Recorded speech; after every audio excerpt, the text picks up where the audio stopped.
में जो पर्यटक निर्दोष मारे गए उनको नमन करता हूं।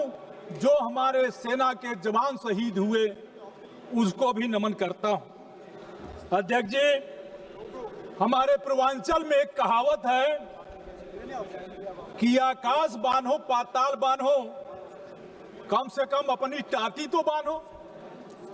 यह सरकार आकाश बांध रही है, पाताल बांध रही है, लेकिन अपनी टाटी नहीं बांध रही है। यह साबित करता है कि अपनी टाटी अगर बंधी होती तो सैकड़ों किलोमीटर दूर से आतंकवादी हमारे घर में आता, पर्यटकों को मारता और भाग नहीं जाता। हमारे नेता पूर्व रक्षा मंत्री स्वर्गीय मुलायम सिंह यादव जी, सुभाष चंद्र बोस के बाद देश में किसी एक नेता को नेताजी कहा गया तो वह स्वर्गीय मुलायम सिंह यादव जी थे। सभापति महोदय, उन्होंने इस सदन में कहा था,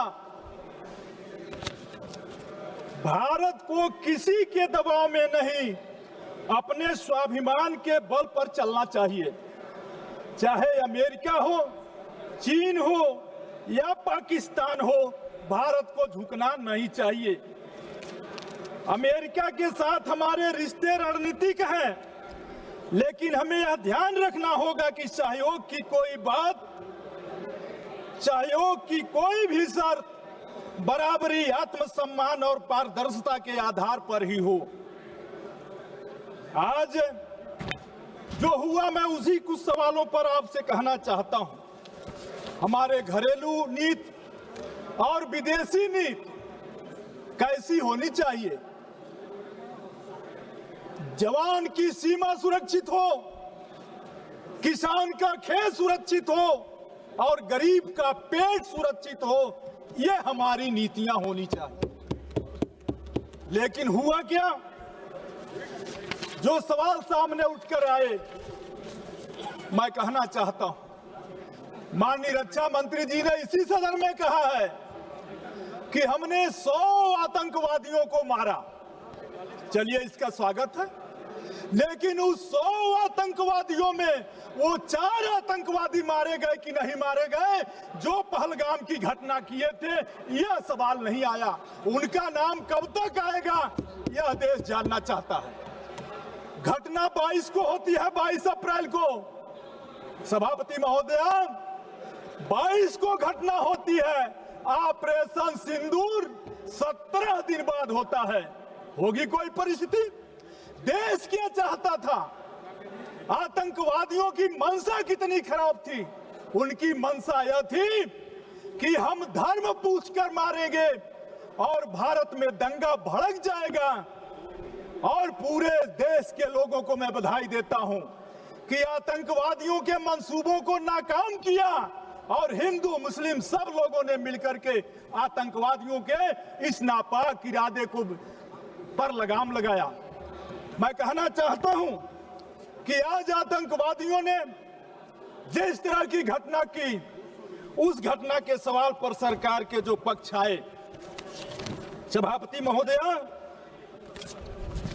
जिसका जिक्र अभी हमारे दूसरे वक्ता भी कर रहे थे, हमारे नेता मुलायम सिंह यादव जी ने दुनिया के सामने समर्पण की कोई बात कभी नहीं की थी। स्वर्गीय मुलायम सिंह जी ने 30 जून को, 22 तारीख को हमला होता है, 17 दिन बाद 7 मई को सिंदूर ऑपरेशन होता, ऑपरेशन सिंदूर होता। देश का मन क्या था? देश में इतना गुस्सा था, वो तीसरे दिन चाह रहा था ऑपरेशन सिंदूर नहीं, ऑपरेशन तंदूर चलाओ और जो आतंकवादी मरे हैं उनको ला करके जेल में, उनको उसी तंदूर में डाल दो। लेकिन 17 दिन बाद हुआ जो हमला, 3 दिन में बंद हो गया। 3 दिन में बंद हुआ, 7 मई को ऑपरेशन शुरू हुआ और 10 मई को विश्व गुरु। देश की मीडिया, किस भारतीय को नहीं घमंड होगा कि हमारे देश के प्रधानमंत्री विश्व गुरु हो? किस भारतीय को नहीं इस पर घमंड होगा? लेकिन घमंड क्या हुआ, हम लोग जिसे विश्व गुरु समझ रहे थे, पता चला विश्व गुरु तो व्हाइट हाउस में बैठा है। विश्व गुरु व्हाइट हाउस में बैठा है। और उन्होंने क्या कहा विश्व गुरु ने, मैं कहना चाहता हूं, अमेरिका के राष्ट्रपति डोनाल्ड ट्रंप ने सार्वजनिक रूप से और अंतरराष्ट्रीय मंचों पर कहा, 26 बार कहा कि उन्होंने भारत पाकिस्तान का युद्ध विराम कराया है। उन्होंने कई बार अंतरराष्ट्रीय मंचों पर कहा कि उन्होंने भारत और पाकिस्तान के बीच एक बड़े न्यूक्लियर युद्ध को टालने के लिए व्यापार समझौता ऑफर किया है। हाल ही में ट्रंप ने यह भी दावा किया कि 5 फाइटर जेट गिराए गए थे, जिसमें सीडीएस के बयान की ओर भी इशारा किया। ट्रंप ने यह भी कहा प्रधानमंत्री मोदी शुरू में असहयोगी थे और संकट को कम करने के लिए अमेरिका की मध्यस्थता जरूरी थी। ये सभी दावे गंभीर और वैश्विक सुर्खियां बिटोर चुके हैं, लेकिन भारत सरकार इस पर चुप है। महोदया, प्रधानमंत्री मोदी और ट्रंप की घनिष्ठता मित्रता के बावजूद अमेरिका ने पाकिस्तान को IMF से ऋण दिलाने के पक्ष में मतदान किया। आखिर इसका मतलब क्या था? पहलगाम हमले के कुछ ही हफ्तों बाद राष्ट्रपति ट्रंप द्वारा पाकिस्तान के सेना प्रमुख असीम मुनीर को आमंत्रित करना एक आतंक समर्थक संस्था को वैश्विक वैधता देने जैसा था, और भारत सरकार राष्ट्रीय शोक के समय भी पाकिस्तान को अलग थलग करने में विफल रही।